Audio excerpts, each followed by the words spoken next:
Semana que acaba, semana que começa. A semana que terminou foi uma semana, uma vez mais, dominada por Donald Trump, isto apesar de os importantes dados do emprego nos Estados Unidos a serem divulgados durante a semana, os diversos discursos de responsáveis tanto da Reserva Federal dos Estados Unidos como do Banco Central Europeu e ainda com uma reunião do Banco de Inglaterra. De facto, a semana começou de imediato impactada pelo anúncio durante o fim de semana de um aumento de taxas de 25% sobre os produtos vindos tanto do México como do Canadá e 10% sobre os da China. De imediato o mercado entrou a semana um pouco em aversão ao risco, com as moedas ditas de refúgio a ganharem algum valor, como foi o caso do dólar norte-americano, fortemente, assim como o iene japonês. Já as moedas canadianas e mexicanas sofreram fortes pressões. Isto ao mesmo tempo que durante praticamente toda a semana ouvimos variadíssimos responsáveis, tanto do BCE como da Fed, a Reserva Federal, os da Reserva Federal a continuarem a apontar para que a atual pausa da Reserva Federal se vá manter durante mais algum tempo, provavelmente, e os mercados estão a contar com isso, que isso aconteça até lá meados do ano, portanto com o próximo corte de taxa de juros a aparecer na segunda metade deste ano de 2025, enquanto por parte do Banco Central Europeu a tendência é generalizada de manter o atual ritmo de cortes de taxa de juros, com os mercados à espera de mais 25 pontos de corte de taxa de juros na próxima reunião do BCE. No Japão, também vários responsáveis continuam a impulsionar os ganhos do iene ao colocarem a probabilidade do Banco do Japão ainda este ano subir mais do que uma vez a sua taxa de juros. Relembro que a última vez ela subiu em 25 pontos base, passando de 0,25 para 0,5 a sua taxa de referência. Ainda em bancos centrais tivemos o Banco de Inglaterra, isto em sentido inverso. O Banco de Inglaterra voltou a cortar taxas de juros, desta vez passado algumas reuniões, de 4,75 para 4,50, e a surpresa veio pela parte da votação, onde nunca se esperaria que houvessem dois votos, não de 25 pontos, mas a votarem para 50 pontos base este corte de taxa de juros, sendo que um deles foi extraordinariamente surpreendente. Tratou-se de Catherine Mann, que nas últimas reuniões tinha inclusive votado para subir taxas de juros e não manter, e desta vez votou no sentido completamente contrário, ou seja,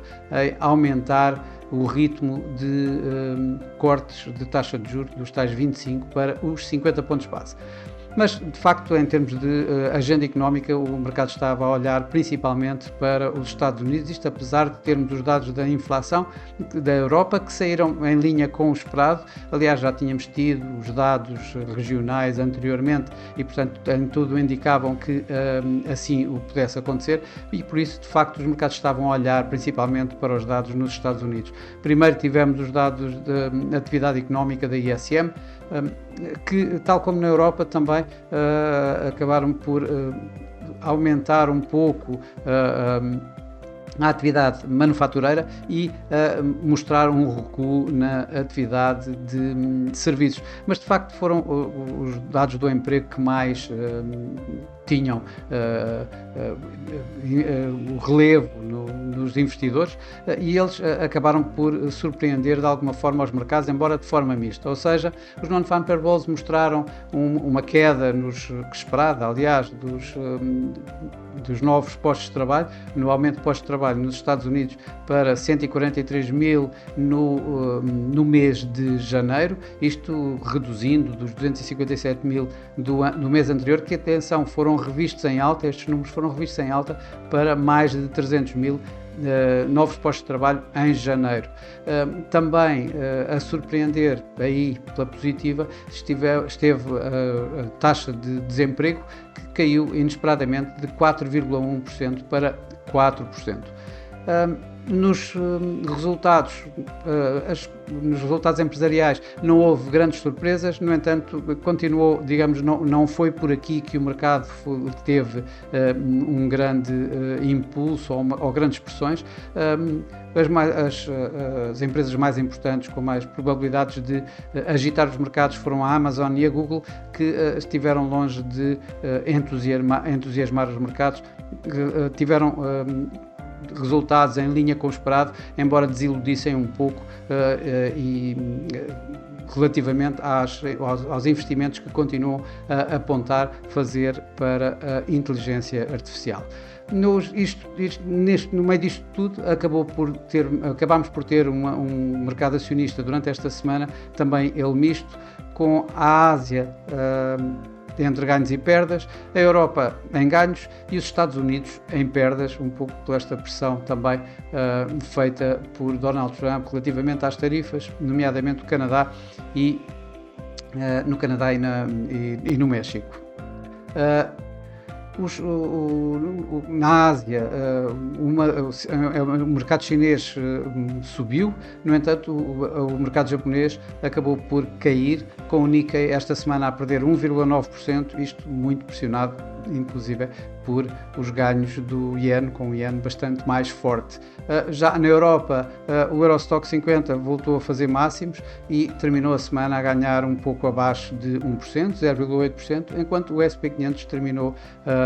numa perda marginal na semana de 0,2%, portanto aqui a mostrar alguma relutância aqui assim em Wall Street relativamente às políticas de tarifas de Donald Trump. Por cá, o PSI 20 acabou por recuar também marginalmente, 0,2%, isto pressionado principalmente pelo EDP Renováveis, que esta semana caiu de novo aqui 6,4%, e por outro lado suportado com uns CTT que valorizaram um pouco menos de 5%. O mercado cambial, aliás, como comecei a referir logo no início deste vídeo, foi volátil e aqui o que é que vimos? Vimos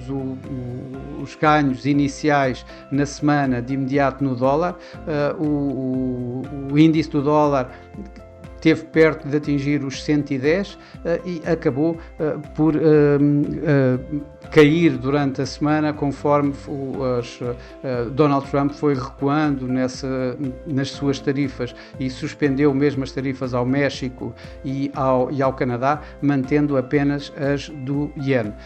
O euro, claro que isso também se viu nas outras divisas, como vemos, o mercado praticamente todo ele, o mercado cambial todo ele abriu em gap face ao dólar logo no início da semana. Foi o que aconteceu, isto curiosamente foi o que aconteceu tanto no dólar-yen como no euro-dólar, em que tivemos aqui assim um euro-dólar que abriu à volta de 1,02, um pouco acima de 1,02, o que chegou a ir acima de 1,04, mas acabou aqui perto de 1,03 uma vez mais, e portanto com algumas perdas, inclusive durante esta semana, do próprio dólar face ao euro. Já o Yen teve praticamente toda a semana a subir, ele que começou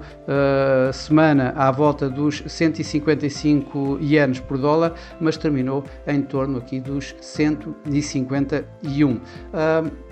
Claro que as moedas que mais volatilidade acabaram por registrar foram o peso mexicano e o dólar canadiano, em que o dólar México atingiu o máximo à volta dos 21,30, enquanto o dólar Canadá os 1,48. Estamos a falar que em termos do dólar Canadá atingiu um máximo que não se registava já há mais de 20 anos, desde 2003, enquanto o dólar México andou aqui em níveis de 2022. Nas moedas emergentes, a moeda emergente que mais caiu esta semana acabou por ser a lira turca, uma vez mais, perdeu aqui um pouco menos de 1% face ao dólar, enquanto o rand sul-africano recuperou perdas registadas face ao dólar e ganhou esta semana aqui um pouco mais de 1% face ao dólar. Nas commodities, o ouro e o petróleo acabaram por ter direções diferentes. O ouro, como um ativo também de refúgio, acabou por continuar na sua tendência ascendente que tem vindo a ter praticamente há vários meses, atingiu um novo máximo de sempre, aqui perto dos 2.890 dólares por onça, e ganhando esta semana aqui quase 2%. Já os preços do petróleo voltaram a estar pressionados. Da política de Donald Trump de aumentar a produção, em conjunto com inventários durante a semana bastante acima do esperado do crudo norte-americano, acabou por levar os mercados petrolíferos a negociar em baixa, com o Brent esta semana a perder aqui quase 3%. A semana que vai começar vai ser uma semana com uma agenda económica bastante mais ligeira do que as das últimas semanas, em que vamos ter alguns discursos de banqueiros centrais, dos principais responsáveis dos principais bancos globais. Vamos ter também mais resultados empresariais, mas de facto o que o mercado vai estar a olhar principalmente vai continuar a ser as políticas de Trump e que políticas é que ele esta semana tem aqui assim para transmitir. O mercado, em termos de dados económicos, a tal agenda económica vai estar focada essencialmente nos níveis de inflação nos Estados Unidos, que obviamente que continuam a contar para as contas da Reserva Federal relativamente a possíveis cortes de taxa de juros. O mercado está à espera de 0,3% do aumento de preço mensal para este mês de janeiro, ou para o mês de janeiro, assim melhor dizendo, com a inflação anual a manter-se nos 2,9% e com a inflação subjacente a cair dos 3,2% para os 3,1%. Em termos de banqueiros centrais, o que vamos ter Jerome Powell a falar no Congresso, a testemunhar no Congresso para o relatório semestral da Reserva Federal. Já Christine Lagarde vai estar no Parlamento Europeu a falar sobre o relatório anual do Banco Central Europeu.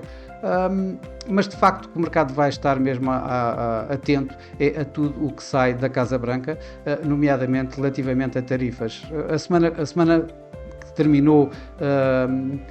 Donald Trump acabou a dizer que vai proceder à reciprocidade de tarifas, voltou a avisar, a dar, digamos, alguns apontamentos de que a Europa poderá estar a ser a próxima na fila relativamente a tarifas e de facto vai ser isso que o mercado vai estar à espera e, portanto, ao avançar, se avançarmos de novo com mais tarifas, com esta tal reciprocidade e nomeadamente com a Europa como objetivo, poderemos ter aqui sim novamente alguma aversão ao risco nos mercados, que vamos contar com mais umas empresas a apresentar as suas contas, em que os mais importantes obviamente vão ser a McDonald's, a BP, a Coca-Cola, a Cisco, mas que seguramente, tal como tem acontecido nas últimas semanas, não vão ter a capacidade de impactar fortemente os mercados, tal como tem acontecido outros eventos, como no caso as políticas tarifeiras da Casa Branca. Bom, e para hoje é tudo. Desejo a todos uma excelente semana, bons negócios, e eu para a semana cá estarei com mais um Semana que Acaba, Semana que Começa. Até lá!